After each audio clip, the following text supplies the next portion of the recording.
Сайн байна уу? За би ингээ шинэ одоо YouTube хийх гэж байгаа шинэ хүн байгаа.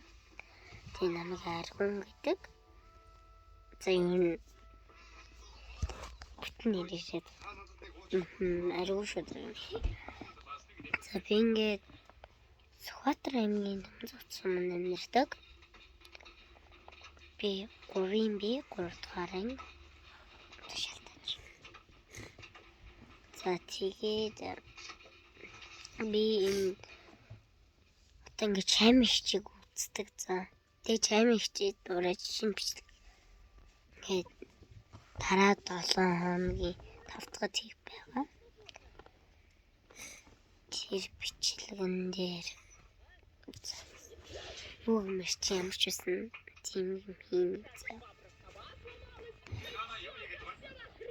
Гэтэ би ингээ бичлэг одоо ингээ заавал 7 хоногийн 5 дахь тийм